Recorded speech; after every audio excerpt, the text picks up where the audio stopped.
বাহরাইনে তীব্র দাবদাহ, ড্রাইভারদের সতর্ক করল কর্তৃপক্ষ। সৌদি জুড়ে ধূলিঝড় আর দাবদাহের পূর্বাভাস, বাড়তে পারে বৃষ্টিও। আমিরাতে তীব্র তাপপ্রবাহ শুরু, তাপমাত্রা উঠল 50 ডিগ্রি সেলসিয়াসে। ওমানে ট্রান্সপোর্ট ব্যবস্থায় বড় পরিবর্তন, বাস ভাড়ায় বন্ধ হলো নগদ রিয়াল গ্রহণ। আর কুয়েতের জালিবে অভিযান, হাজারেরও বেশি প্রবাসী গ্রেফতার। এসব খবর নিয়ে আজকের মধ্যপ্রাচ্যের নিউজ আপডেট, সাথে রয়েছে আমি পৃথ্বী বিশ্বাস। শুনছিলেন শিরোনাম, এবার বিস্তারিত।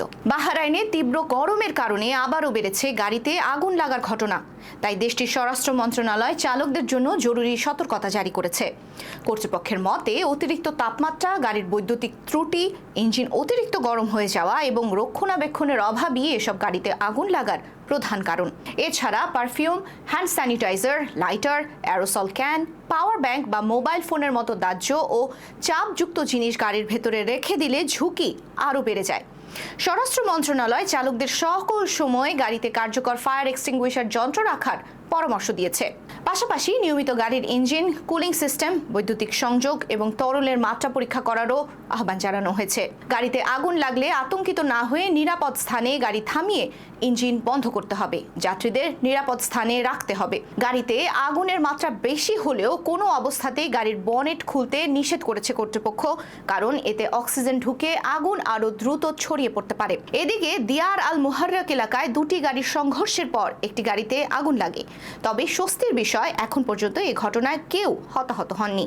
সৌদি আরবের বিভিন্ন অঞ্চলে আবারও বৈরী আবহাওয়ার পূর্বাভাস দিয়েছে দেশটির ন্যাশনাল সেন্টার ফর মেটেরিওলজি। আবহাওয়া অধিদপ্তরের পূর্বাভাস অনুযায়ী দেশের বিভিন্ন এলাকায় ধূলিঝড়, দমকা হাওয়া, বৃষ্টিপাত এবং তাপমাত্রা বৃদ্ধির সম্ভাবনা দেখা দিয়েছে।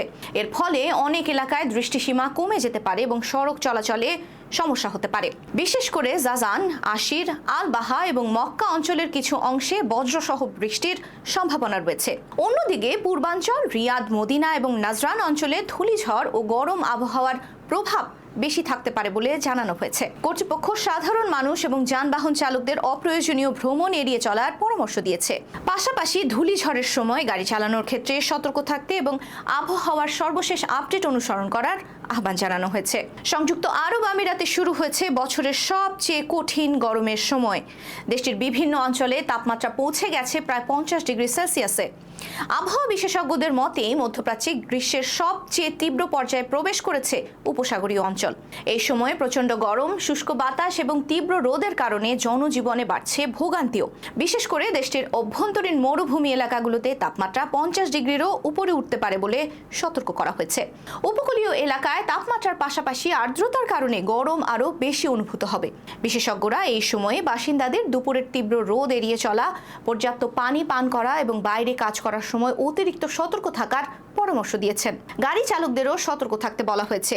দীর্ঘ সময় রোদে গাড়ি পার্ক না করা এবং গাড়ির ভেতরে পানি, ইলেকট্রনিক ডিভাইস বা দাহ্য জিনিস না রাখার পরামর্শ দেওয়া হয়েছে। আবহাওয়াবিদদের মতে, এই তীব্র গরম আরও কিছুদিন চলতে পারে। তাই আমিরাতে থাকা সবাইকে আবহাওয়ার আপডেট অনুসরণ করে প্রয়োজনীয় সতর্কতা অবলম্বন করার আহ্বান জানানো হয়েছে।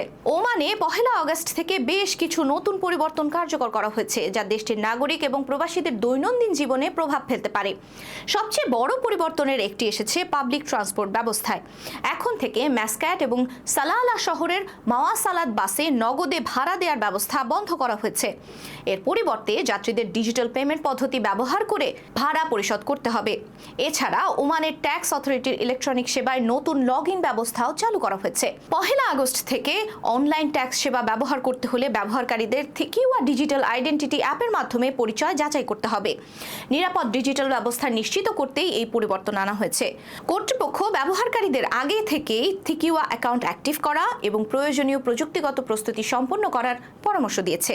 বিশেষ করে যাদের বিভিন্ন অনলাইন সরকারি সেবা নিয়মিত ব্যবহার করতে হয়, তাদের জন্য এই পরিবর্তন অত্যন্ত গুরুত্বপূর্ণ। ওমানে বসবাসকারী সকলকে নতুন নিয়ম সম্পর্কে সচেতন থাকতে এবং প্রয়োজনীয় আপডেট সম্পন্ন করে নিতে অনুরোধ জানানো হয়েছে। কুয়েতে অবৈধ বসবাস, রেসিডেন্সি আইন লঙ্ঘন এবং শ্রম আইন ভঙ্গকারীদের বিরুদ্ধে বড় ধরনের অভিযান চালিয়েছে দেশটির স্বরাষ্ট্র মন্ত্রণালয়। দেশটির অন্যতম ঘনবসতিপূর্ণ এলাকা জালিব আল শুয়ুখে পরিচালিত এই অভিযানে মোট 1253 জনকে আটক করা হয়।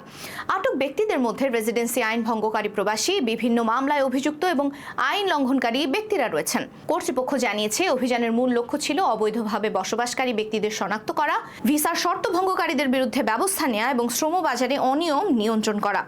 বিশেষ করে যেসব ব্যক্তি বৈধ কাগজপত্র ছাড়া অবস্থান করছেন, অনুমোদন ছাড়া কাজ করছেন বা নির্ধারিত নিয়মের বাইরে কর্মসংস্থানে যুক্ত আছেন, তাদের বিরুদ্ধে আইনি ব্যবস্থা নেওয়া হবে। জেলিওয়াল সুয়ুখ এলাকায় এর আগেও একাধিকবার নিরাপত্তা অভিযান চালানো হয়। কুয়েতের স্বরাষ্ট্র মন্ত্রণালয় জানিয়েছে, শুধু আইন ভঙ্গকারী নয়, অবৈধভাবে শ্রমিক নিয়োগ বা আশ্রয় দেওয়ার সঙ্গে জড়িত ব্যক্তি এবং প্রতিষ্ঠানগুলোর বিরুদ্ধেও কঠোর ব্যবস্থা নেওয়া হবে। ফলে এই সময়টায় সতর্ক থাকতে হবে প্রবাসীদের। এই ছিল আজকের মধ্যপ্রাচ্যের নিউজ আপডেট। আল্লাহ হাফেজ।